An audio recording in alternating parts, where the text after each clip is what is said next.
ভাবি যান অমরের লগে জান্নাতে যান। মা তাড়াতাড়ি চলো আমরা যাই। কি হয়েছে বাপ? আমারে কত।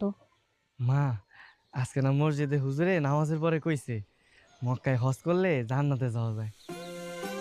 মা তুমি না সবসময় আমারে কইতা আমি না জান্নাতে যাবো, কিন্তু তুমি জান্নাতে যাইবা না।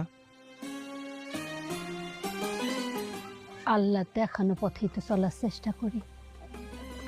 আল্লাহ নিলে যাবো। মা আমি কিন্তু একলা একলা জান্নাতে যাবো না। আমি যদি জান্নাতে যাই আমি কিন্তু তোমার নিয়ে যাবো। তুমি হজ করলে জান্নাতে যাইতে পারবা, চলো তোমার নিয়ে হজ করে নি। যাবো বাপ, পরে যাবো। ভাবি আপনারা যে হজে যাইবেন, তো হজে যাইতে গেলে তো মেলা টাকা লাগে, আপনার কাছে কি টাকা পয়সা আছে? কে আছে আছি? হজ করতে এত টাকা পয়সা লাগে কে? ওমা, হজে যাইতে তোমার বিমান ভাড়া লাগবে, হোটেল ভাড়া